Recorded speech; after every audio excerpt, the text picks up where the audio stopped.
I know right now we're in the middle of discussions about whether we should take any actions in Syria because they use chemical weapons. Now, there is a little bit of hypocrisy here when the U.S. government talks about that because, of course, we know that our former ally, Iraq, used chemical weapons against Iran. But we just found out through some declassified documents that the CIA released and that were in the National Archives in College Park, Maryland, that Foreign Policy did a great story on. Oops, we knew that they were going to use chemical weapons and apparently implicitly signed off on it. Now, I hear all the time from commentators like Joe Scarborough that, golly gee, people in the Middle East and Iran, etc., well, their hatred of us is irrational. In fact, go ahead, Joe, tell me why they hate us. They hate us because they hate us. They hate us because they hate us. They hate us because they hate us. They hate us because they hate us. Interesting. By the way, we did not repeat any of those. He said all of those things over and over again in one show. They hate us because they hate us. Now, the CIA has acknowledged, as well as two former presidents, or a current president and a former president, that in fact we did overthrow the democratically elected leader of Iran in 1953. And now we find out, oh yeah, we also knew that our ally Iraq at the time was using chemical weapons against Iran. They hate us because they hate us. So now let me give you the reality of this. Foreign Policy reports that these documents show that senior U.S. officials were being regularly informed about the scale of the nerve gas attacks. They are tantamount to an official American admission of complicity in some of the most gruesome chemical weapons attacks ever launched. Now, one of the people who was involved in this program is retired Air Force Colonel Rick Francona. What does he have to say? Quote, "The Iraqis never told us that they intended to use nerve gas. They didn't have to. We already knew." Now, he was the head of the intelligence that gathered information on where Iran had massed their forces. Now, that becomes very relevant in the story because you have to understand something. The Iraqis, in their very long war with Iran back in the 1980s, had been using chemical weapons for years. They started back in 1983-84. Certainly in 84, they had launched chemical weapons and we knew it. In 88, we get information from our aerial footage showing that Iran has found a hole in the Iraqi defenses near Basra and that they are going to take advantage of that and likely infiltrate Iraq, take Basra, and maybe decisively end the war. Now, we know that if we give information to the Iraqis, they will very likely use those chemical weapons to deflect that attack. Will we give them that information? Well, let's keep going and find out. Now, again, according to Foreign Policy, quote, "According to recently declassified CIA documents and interviews with former intelligence officials like Francona, the U.S. had firm evidence of Iraqi chemical attacks beginning in 1983. Now, here is an actual quote from the CIA documents. Quote, "If the Iraqis produce or acquire large new supplies of mustard agent, they almost certainly would use it against Iranian troops and towns near the border."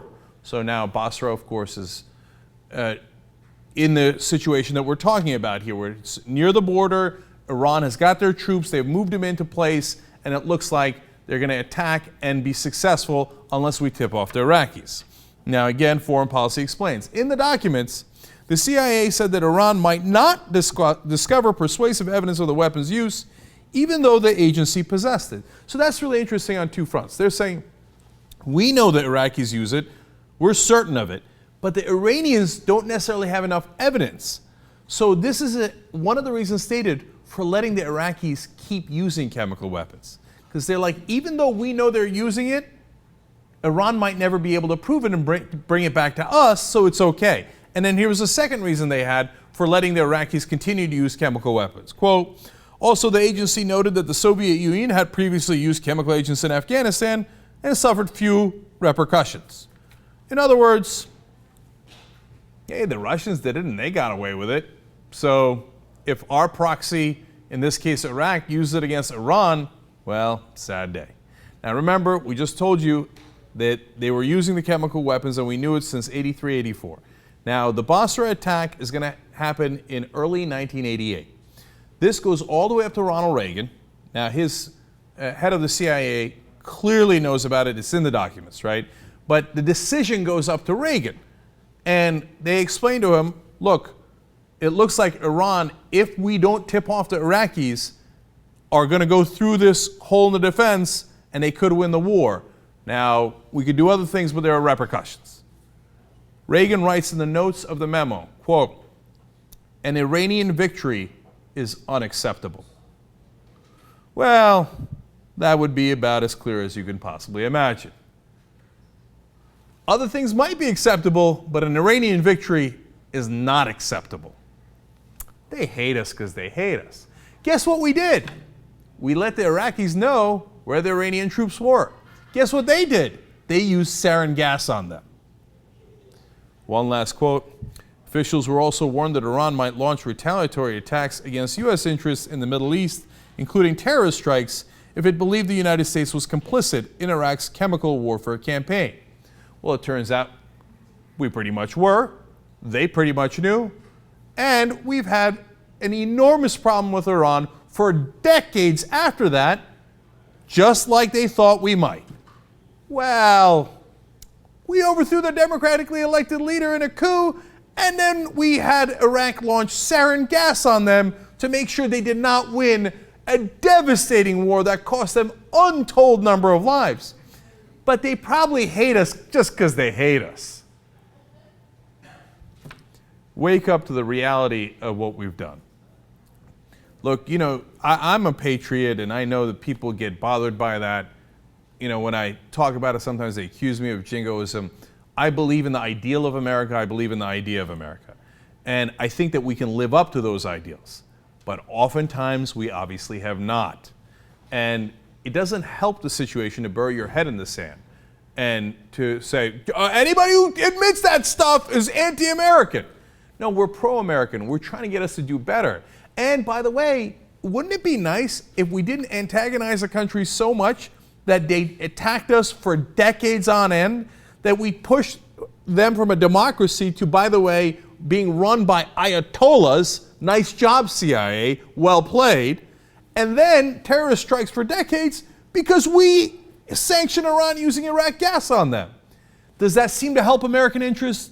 Of course not. But remember this too, and this is really important. The CIA doesn't work for us. It doesn't work for the American people. It works for corporate interests. A lot of the people in the CIA wind up going into that same corporate field at the top levels. Some of the people that were in those top levels, especially in the decades past, would go into the CIA. I don't know if that revolving door functions as well in terms of, you know, corporate CEOs now going into the CIA. That's more of an old school thing. But certainly still CIA people get jobs outside in defense contractors, private contractors, and in other corporate fields.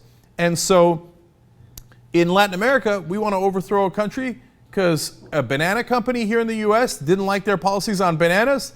Done. We did that for a fucking banana company. Okay? And if Iran is not cooperating in handing over their oil to us, and by the way, when I say us, again, it's not us, the American people. We never get the oil. It's to contracts to so-called American companies, which are in fact, of course, multinational corporations. Well, then they're going to have a coup on their hands. And if they don't play ball, maybe we let our allies use sarin gas on them. You remember that famous picture of Rumsfeld and Saddam Hussein shaking hands? You know why Rumsfeld was shaking his hand back then in the 1980s? Because he was selling him the weapons of mass destruction, and then they used on Iran. And then we then later, when Iraq, we felt crossed us, said, I can't believe you have weapons of mass destruction. I am just shocked. Shocked. I'm going to have to invade you because of it. Which, by the way, at that point, we knew they had gotten rid of because we also had the intelligence on that.